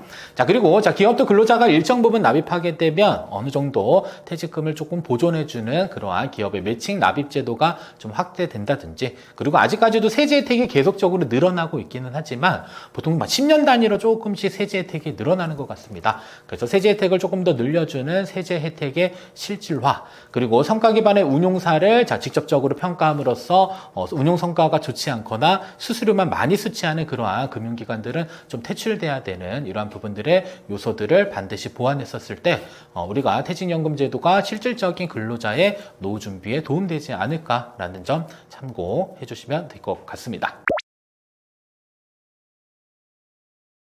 자, 요즘 이제 젊은 세대들 만나서 이야기나 강의 나가게 되면요, 국민연금 어차피 못 받는다, 차라리 폐지하고 내가 직접 준비할래, 이런 이야기들 많이들 하고 있고요. 그리고 언론에서도 사실 이런 이야기들이 많이 나오고 있습니다. 자, 그러면 국민연금 정말 고갈되는 걸까? 그리고 만약에 그렇다 하더라도 왜 국민연금을 포기하지 말아야 될 이유에 대해서 일단 설명을 좀 드리도록 하겠습니다. 자, 우선 고갈이라고 하는 이러한 표현들은 국민연금 기금이요, 이제 더 이상 쌓이지 않고요. 기존에 이제 많은 자금이 현재 쌓여 있지만 이 돈이 한 2055년 정도 되면은 바닥 난다라는 전망입니다. 이 얘기는 납입하는 분들보다는 현재 수령하는 사람들이 더 많아진다라는 것을 의미하기도 하는데요. 중요한 것은요, 연금 제도가 아예 사라진다라는 것은 아니고요. 일단은 기금이 고갈된다라는 거. 자, 그러면 국민연금은 단순히 적립형 금융상품이 아니라 사회적 보험제도입니다. 자, 이 말은 그 해에 낸 보험료가요, 그 해에 연금을 타는 사람에게 지급되는 세대 간 재부배 구조가 있는데, 대표적으로 한번 공무원연금을 한번 생각해 보시면, 과거에 공무원연금은 기금을 조성해서요, 실제 수령하는 분들에게 지급을 했었는데, 그 기금이 먼저 고갈되다 보니까 현재는 세금으로 사실 충당하고 있는 그러한 실정이고요. 아마도 이제 국민연금도 사실 고갈되기 이전에 여러 가지 개혁을 통해서 최대한 고갈되지 않도록 유지는 하겠으나, 현실적으로 고갈된다 하더라도요, 일단은 사회적인 제도이기 때문에 아마도 세금적인 부분에서 또 이러한 기금들을 마련할 그런 가능성들이 좀 상대적으로 좀 높다라고 보실 필요가 있을 것 같습니다. 다만 중요한 것은 기금이 바닥나더라도 이러한 제도들은 계속적으로 운용이 돼야 된다라는 점, 그리고 어느 정도의 구조조정을 통해서요, 일단은 연금액이 최대한 고갈되지 않도록 유지해야 되는 점도 상당히 필요하다라는 부분들인데요.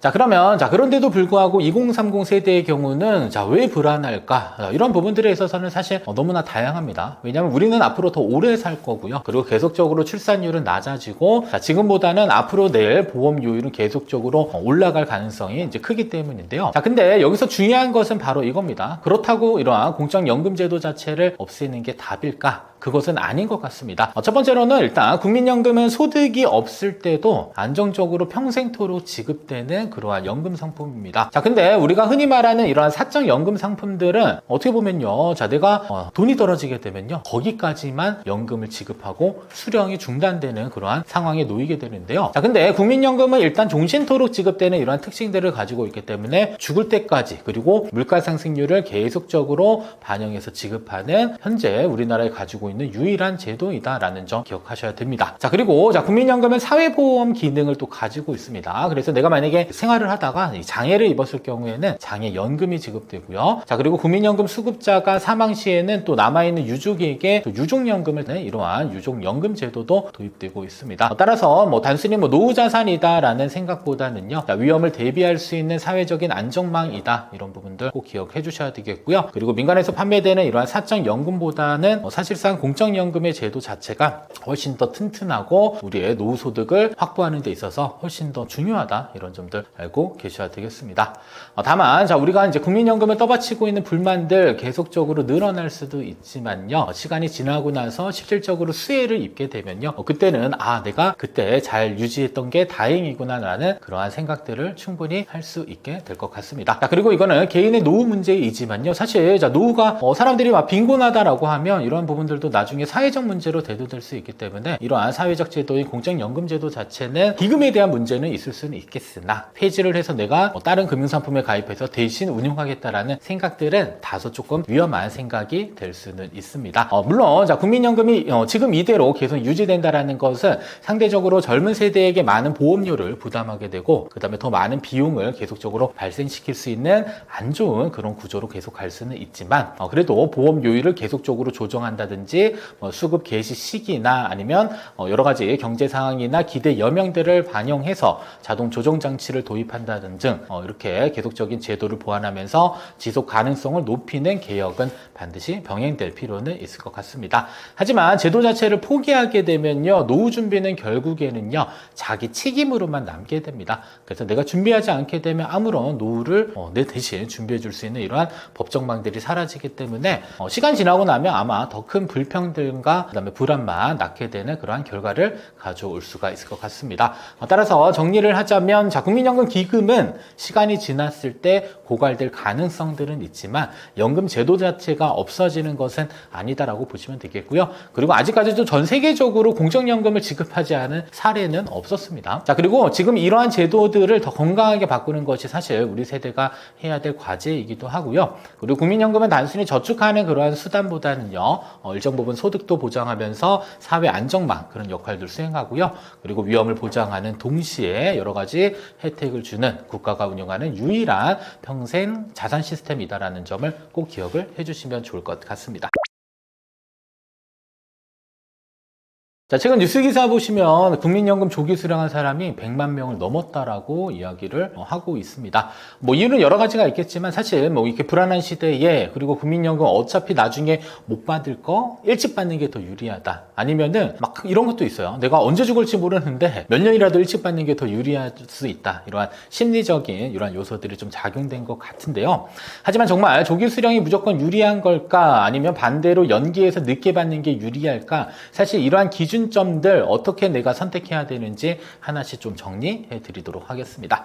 자, 먼저 조기 수령이라고 하는 것은 원래 받는 연령보다는요, 최소 5년 동안 최대한 빨리 받을 수 있는 그러한 연금 지급 체계를 의미를 하는데요.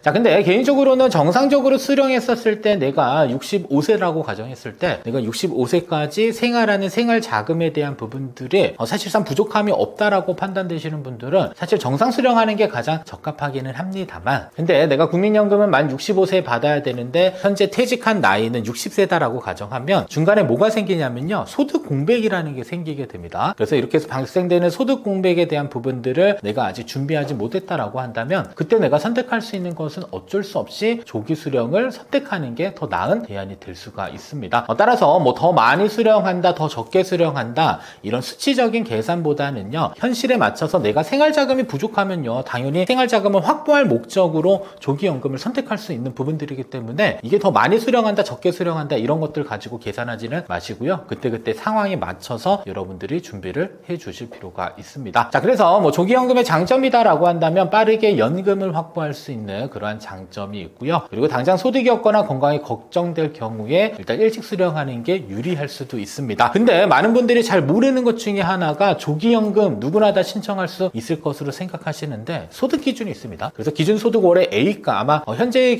작년 기준으로 298만 원 정도가 됐었거든요. 이 얘기는 기준소득 월의 값보다 더 낮은 소득이 발생됐었을 때 조기연금을 신청할 수 있는 거지, 기준소득 월의 A 값보다 더 큰 소득이 현재 발생된다라고 한다면 이때는 내가 조기연금을 신청을 하고 싶어도 할 수 없다라는 점 참고로 좀 알고 계셔야 되겠고요. 두 번째로는 일찍 연금액이 생기게 되면 고정적인 수입이 나오게 되잖아요. 이때 심리적인 안정감을 받을 수 있다라는 점 기억해줘야, 심리적인 안정감을 줄 수 있다라는 점 기억을 해주실 필요도 있습니다. 다만 단점이라고 한번 생각해 볼 수 있는 것은 연금액이 줄어드는 거예요. 그래서 일찍 수령할 때마다 1년 기준으로 6%씩 감액된다. 그리고 5년 동안 앞당겨 받으면 30% 정도 감액이 된다라는 점. 그리고 평균 수명이 길수록 총 수령액은요, 정상적으로 수령했었을 보다 좀 사실상 적을 수 있는데, 사실 우리가 언제 사망할지 이런 것들은 사실 예측할 수 없는 부분들이기 때문에 저는 개인적으로 그냥 내가 당장 생활자금이 부족하다, 이때는 고민할 필요 없습니다. 많이 받고 적게 받고 이런 거 다 떠나서 일단은 조기 노령연금을 선택해서 어느 정도의 생활비를 충족하는 게 중요하다라는 점 알고 계셔야 돼요. 자, 두 번째로는 늦게 받는 걸 연기연금이라고 하는데요. 자, 원래 받는 시점보다 최대 5년 동안 늦춰서 받을 수 있습니다. 자, 그러면 늦게 받는 만큼의 특정 부분 혜택이 있는 건데, 혜택이라고 하면 증액해서 연금액이 늘어난다라는 점인데요. 자, 예를 들어서 받을 수 있는 연금 시점 63세인데 내가 68세까지 만약에 연기를 하면요, 그 사이에 매년 연금액은 연간 7.2%씩 늘어나게 됩니다.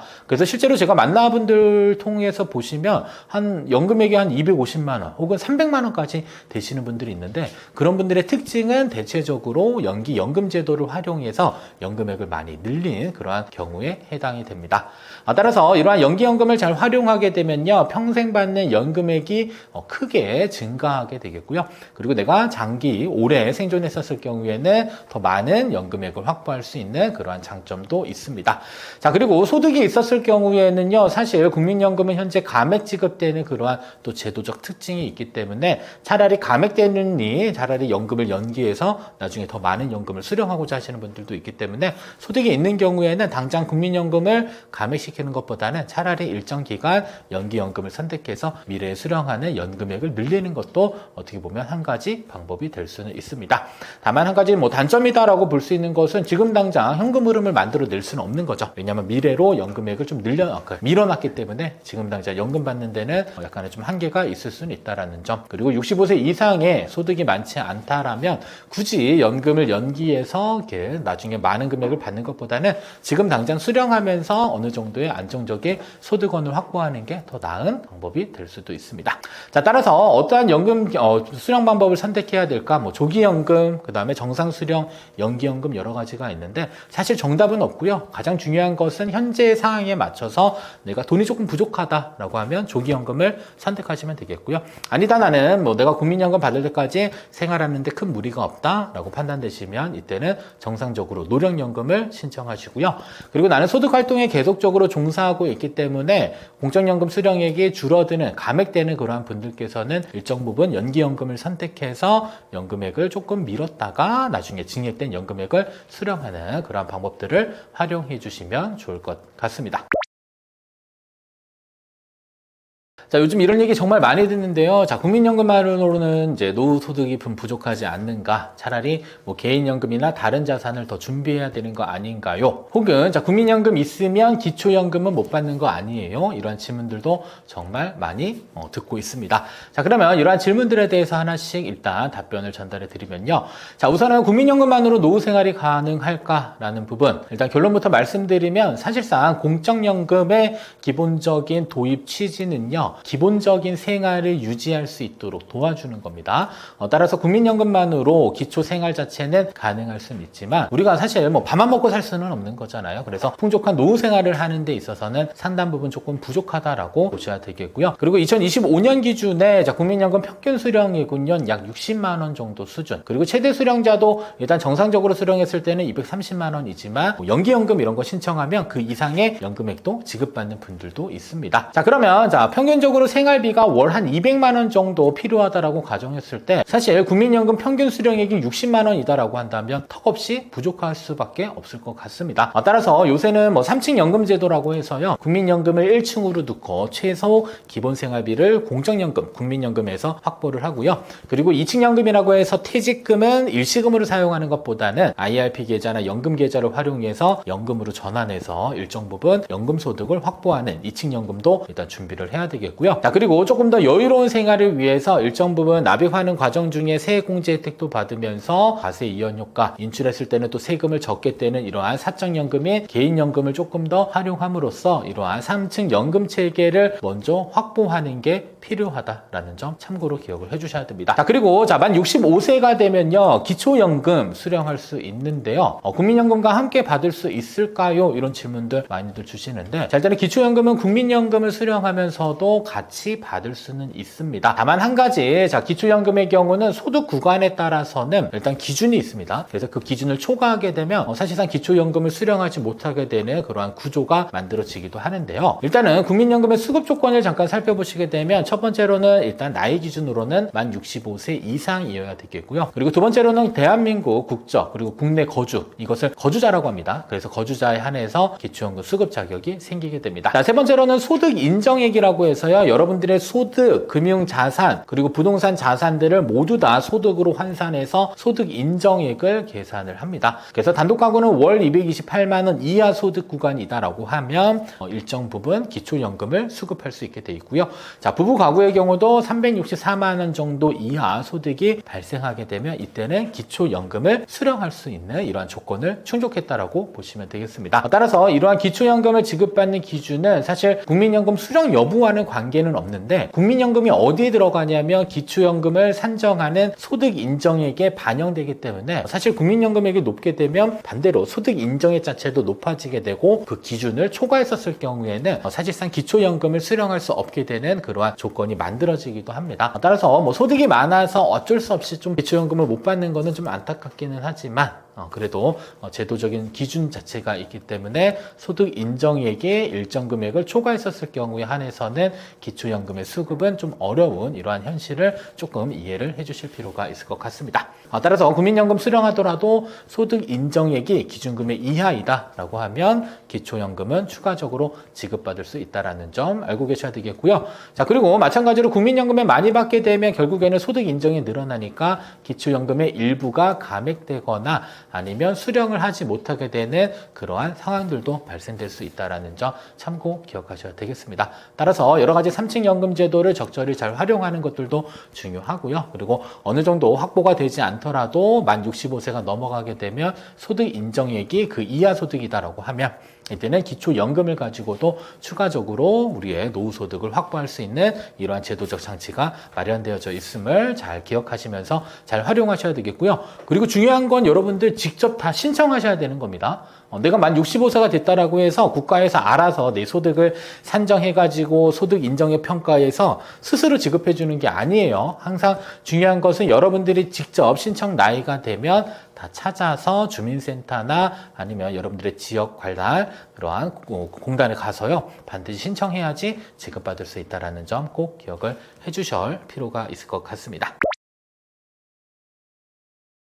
자, 7월 1일부터요. 자, 국민연금 보험료를 산정할 때 기준이 되는 이게 바로 기준 소득 월액이라고 하는데요. 이게 상한액이 있고 하한액이 있습니다. 자, 그러면 현재 보험료율은 9%인데 소득의 9%를 여러분들이 국민연금 보험료로 내고 있어요. 자, 근데 상한액은 현재 617만 원에서 637만 원으로 올라갔고요. 그리고 하한액도 39만 원에서 40만 원으로 증가하게 됐는데, 이 얘기는 뭐냐면요. 내가 소득이 637만 원 이상의 소득이 발생되더라도 상한선을 정해 놓은 거예요. 그래서 그 이상의 소득이 발생되더라도 보험료율은 637만 원으로 산정해서 국민연금보험료를 납부하게 하겠다라는 거고요. 그리고 하한액이 40만 원이라는 의미는 실질 소득이 40만 원이 넘지 않더라도 최소 소득은 40만 원의 9%의 보험료율을 적용해서 국민연금보험료를 납부하겠다라는 그러한 제도의 변화로 보시면 되겠습니다. 따라서 이와 같은 변화는요, 자, 납부하는 보험료 그리고 보험료가 증가되는 만큼 미래에 수령할 수 있는 연금액에 대해 직접적인 영향을 준다라는 점 알고 계실 필요가 있겠습니다. 자, 두 번째로는 자, 일용 근로자의 가입 기준이 확대되고 있습니다. 자, 예전에는 이제 건설 현장 단위로 국민연금 가입 여부가 적용이 됐는데 7월부터는 이제 사업장 단위로 변경되면서 자, 국민연금에 납입을 하지 않아도 되실 분들이 이제는 국민연금을 납부하게 되는 그러한 제도로 변경됐다라고 보시면 되겠습니다. 따라서 일용직 근로자들의 국민연금 가입 범위가 더 넓어지게 됨으로써 이러한 그 사각지대에 놓여 있던 분들도 앞으로는 국민연금을 납입해서 미래에 연금소득을 좀 확보하는 그러한 제도로 개편됐다라고 보시면 될 것 같습니다. 자, 다음 세 번째로는 자, 기초연금 수급 대상이 확대되고 있습니다. 바로 2025년 7월부터는요, 자, 기초연금 선정 기준도 조금 더 완화되었습니다. 여기서 완화됐다라는 것은 바로 이 소득 기준이다라고 보시면 되겠는데요. 일단은 단독 가구의 경우는 소득 기준이 202만 원을 넘어가게 되면 사실상 기초연금을 지급하지 않았는데 이제 소득 기준을 조금 더 높였습니다. 그래서 단독 가구의 경우는 자, 228 28만 원 이하의 소득이 발생되게 되면 일정 구간에서 기초연금이 지급되는 거죠. 그리고 부부가족 기준의 경우는 월 323만 원에서 소득이 조금 더 높여져서 364만 8천 원 이하의 소득이 만약에 발생된다라고 한다면 이때는 그 기준에 맞춰서 기초연금이 지급된다라고 보실 수 있을 것 같습니다. 자, 다음 네 번째로는 연금액이 2.3%가 증가되는데요. 자, 우리나라에서 유일하게 물가 상승률을 반영하면서 연금액을 늘려주는 상품은 바로 공적연금, 국민연금이 있습니다. 그래서 2025년도 전년도 소비자 물가 상승률인 2.3%에 해당되는 연금액이 앞으로는 계속적으로 증가돼서요. 기존 수급자의 월 연금액이 자동으로 이렇게 인상됐다라고 보시면 되겠고요. 그리고 국민연금은 매년 7월에, 기초연금은 매년 1월 기준으로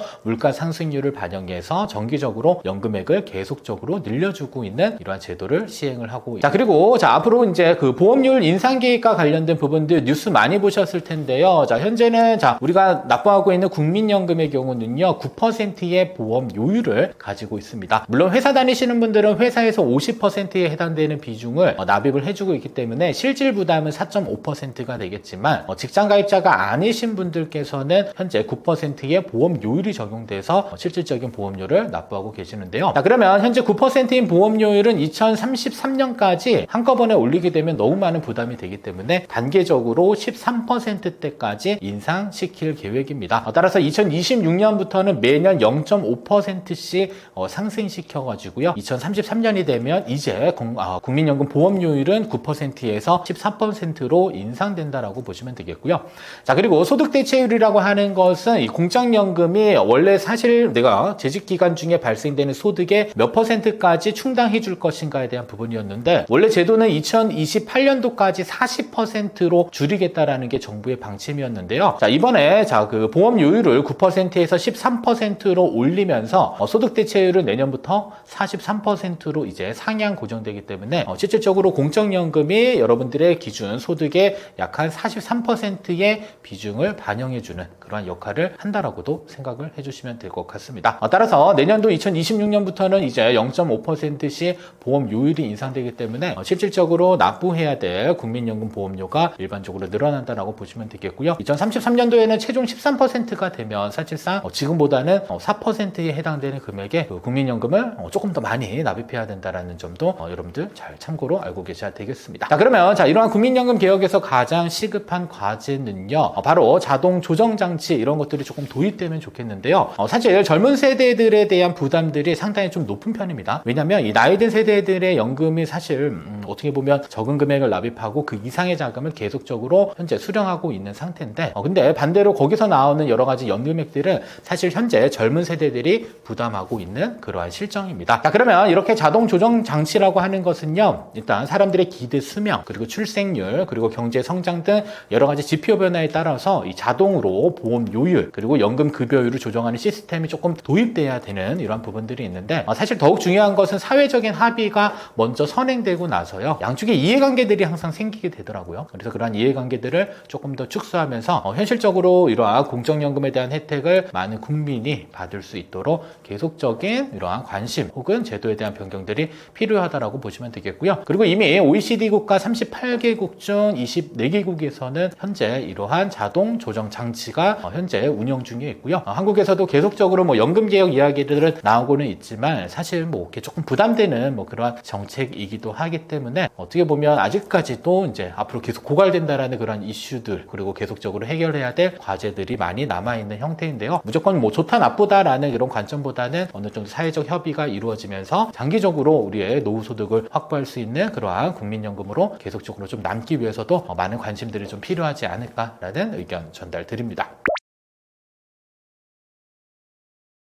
자, 일단은 회사를 다니게 되면 여러분들 그냥 국민연금이 알아서 나가다 보니까 사실 제가 곰곰이 생각해 봤는데 과연 여러분들이 국민연금을 공부할 수 있는 그러한 시간이 과연 있었을까라는 고민을 하게 되더라고요. 자, 일단은 국민연금은 최소 가입 기간이 일단 10년입니다. 10년이고요. 그리고 10년 동안 납입했을 때 이제 수령할 수 있는 조건들이 충족하게 되는데요. 자, 그러면 몇 살부터 일단 수령할 수 있냐면 과거에는 60세부터 수령을 할 수가 있었습니다. 근데 이제 현재는 만 65세가 이제 최종적으로 수령할 수 있는 나이가 되고 있고요. 현재 국민연금을 수령하시는 분들의 나이 기준은 현재는 만 한 63세에서 64세 되신 분들이 이제 국민연금을 지급받고 계십니다. 따라서 만 60세 이상 혹은 만 65세 이상 그리고 가입기간이 최소 10년 이상인 분들의 사실상 노령연금을 수령할 수 있는 신청 자격이 생긴다라고 보시면 되겠고요. 자, 근데 우리가 항상 뭐 이렇게 수령할 수 있는 나이보다 자금이 조금 더 필요해서 일찍 수령할 수 있는 그러한 제도가 있는데, 그러한 제도는 바로 조기 노령연금을 수령할 수 있는 그런 제도가 있습니다. 자, 그러면 여기서 말하는 조기 노령연금이라고 하는 것은 원래 내가 수령해야 될 나이보다는 5년 동안 일찍 수령할 수 있는 그러한 제도인데요. 다만 일찍 수령하는 만큼 약간의 페널티가 부과됩니다. 어떤 페널티냐면 1년마다 일찍 수령했을 때 6% 정도의 내가 지급받을 연금액이 감액되는 이러한 조건들이 있습니다. 예를 들어서 내가 5년 동안 일찍 연금을 수령했다라고 한다면 1년에 6%씩 5년이면 정상 수령했을 때 지급받을 연금액보다 대략적으로 30% 정도 감액된 수준으로 연금을 지급받게 되는 그러한 제도도 있고요. 자, 그리고 연기연금 제도라고 해서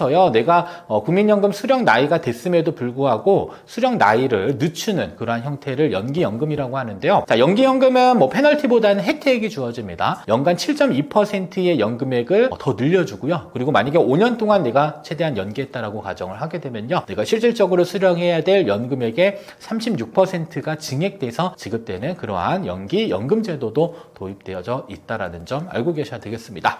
자, 그러면 내가 실질적으로 국민연금을 수령할 수 있는 나이가 됐다라고 한다면 어떻게 신청해야 되는지 그 내용들 알려드리면요. 일단 집에 있으면 고지서가 일단 날라오기는 합니다. 그래서 그 고지서를 통해서 어떻게 신청해야 되는지 이런 부분들에 대한 충분한 안내를 받을 수 있는데요. 자, 일단은 연금 신청에 대한 부분들은 연금 개시 연령 한 달 전부터 일단 가능합니다. 예를 들어서 수급 연령이 만 63세라면 62세 11개월 차가 되면 일단은 신청할 수 있겠고요. 자, 신청 방법은 뭐 여러 가지가 있는데 첫 번째로는 인터넷으로도 신청도 할 수 있고요. 그리고 모바일로도 신청을 할 수 있습니다. 그래서 국민연금공단 홈페이지에 일단 접속하시거나 아니면 뭐 내 곁에 국민연금이라고 하는 어플리케이션들도 활용을 해볼 수 있습니다. 그래서 본인을 인증한 다음에 그 다음에 신청을 해주시게 되면 인터넷 모바일로 아주 쉽게 신청 가능하다 점 알고 계셔야 되겠고요. 자, 두 번째로는 국민연금공단에 직접 방문을 하는 겁니다. 그래서 직접 방문하셔서 연금 청구서에 일단은 신분증 들고 가신 다음에 지급받을 계좌 정보 입력하시게 되면 이때도 국민연금 신청 가능하고요. 세 번째로는 우편 또는 팩스를 통해서도 가능하지만 실질적으로는 한번 국민연금공단에 방문하거나 아니면 인터넷으로 신청하는 게 가장 효율적인 방법이 될 수 있다라는. 그리고 신청 이후에는 일단 공단 직원이 확인하고요. 처리 기간까지는 보통 한 30일 정도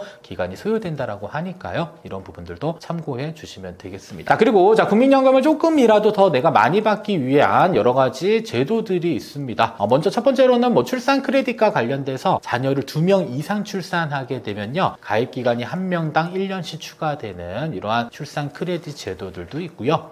자, 그리고 군복무 크레딧이라고 해서 남성분의 경우는 군대 갔다 오잖아요. 그래서 1988년 이후에 현역으로 내가 제도했다라고 한다면 이때도 마찬가지로 추가적으로 뭘 적용을 해주냐, 가입 기간을 인정을 해줍니다. 자, 그리고 실업 크레딧이라고 해서 내가 실업을 하게 되면 대부분 실업급여를 지급받게 되는데요. 이때도 구직급여를 지급받는 기간 동안 내가 국민연금을 납입하게 되면요, 이때도 가입 기간을 인정해주는 이러한 실업 크레딧 제도, 그래서 여러 가지 가입 기간을 늘려줄 수 있는 다양한 제도들이 도입되어져 있다라고 보셔야 되겠고요. 자, 그리고 임의 가입과 임의 계속 가입에 대한 제도가 있습니다. 자, 우선은 소득 활동을 하지 않게 된 경우에는 대부분 납부 예외 신청을 하기 때문에 국민연금을 가입하지 않아도 되기는 하지만 그래도 내가 미래의 연금액을 확보할 목적으로 나는 그래도 내가 소득 활동은 하진 않지만 내가 가지고 있는 자산을 가지고 국민연금을 납부하겠다라고 하시는 분들은 그냥 임의 가입 신청을 하게 되면 됩니다. 그래서 임의 가입 신청을 하게 되면 보통 최저 금액으로 약 한 9만 원 정도의 보험료를 납부하게 되더라고요. 그래서 이미 가입을 통해서도 내가 가입 기간을 추가적으로 인정받으면서 미래의 연금액을 더 많이 확보할 수도 있겠고요. 자, 그리고 이미 계속 가입도 있습니다. 이미 계속 가입이라고 하는 건 국민연금은 사실상 만 60세까지 납입 기간이 설정이 되어져 있습니다. 자, 그리고 나서 만 60세 이후 그리고 내가 연금을 수령할 수 있는 그 나이에 갭이 생기게 되는데 그 갭 구간에 내가 국민연금을 또 추가적으로 납입해서 가입 기간도 늘리면서 연금 수령액도 증액받고자 하시는 분들께서는 이미 계속가입을 통해서 추가적으로 연금액을 더 납입할 수 있겠고요. 이때는 납입할 수 있는 기간은 만 65세까지는 계속적으로 납입을 할 수가 있습니다. 그래서 가끔 이제 퇴직하신 분들의 경우는요, 퇴직한 이후로 내가 국민연금을 계속 납입해야 될까요? 이렇게 질문하시는 분들이 있는데, 우선은 만 60세가 되지 않은 상태에서 퇴직하셨고 더 이상 재취업을 할 계획이 없으신 분들은 임의 가입을 통해서 국민연금을 납입하게 되면 더 많은 납입 기간과 그 다음에 미래에 수령할 수 있는 연금액을 높일 수도 있고요. 만약에 만 60세 이후에 퇴직하시거나 혹은 가입 기간을 조금 더 늘려서 인정받고자 하시는 분들께서는 이미 계속 가입을 통해서도 사실상 국민연금 보험료를 추가적으로 납부하면서 연금액을 늘릴 수도 있습니다. 따라서 최종적으로 정리하자면 일단 국민연금을 신청할 수 있는 기준 조건은요, 일단은 생년월일에 따라서 연금 수령 나이는 각각 다릅니다. 현재는 대략적으로 63세 정도 되신 분들이 연금을 수령하고 있는 시점이다라고 보셔야 되겠고요. 자, 그리고 국민연금을 수령할 수 있는 최소 가입 기간은 10년입니다. 그래서 10년 동안은 최소한 납입하게 되면요,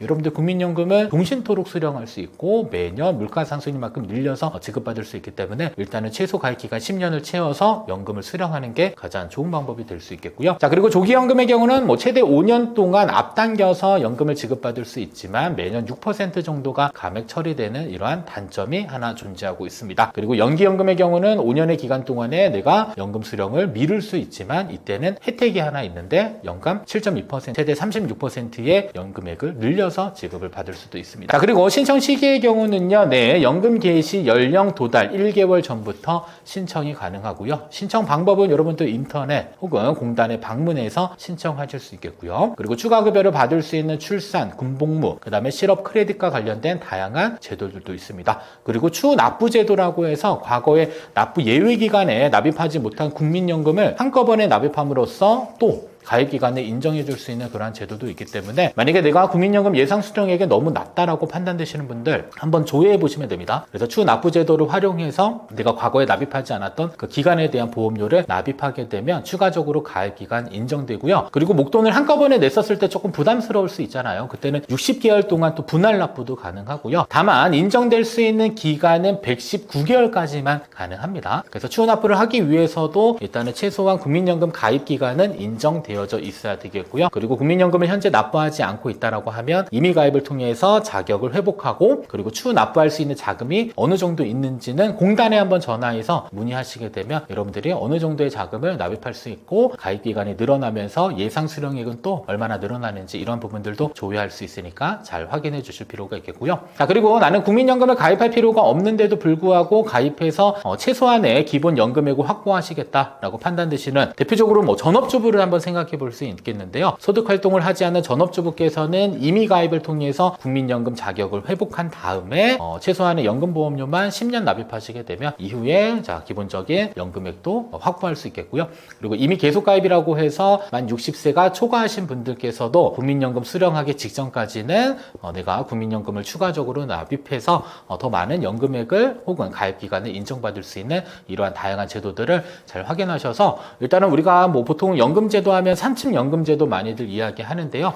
그 중에 1층 연금을 차지하고 있는 이러한 공적연금들을 최대한 많이 확보하는 게 노후소득을 만들어내는 데 있어서 가장 중요하다는 것도 꼭 기억을 해주셔야 되겠습니다.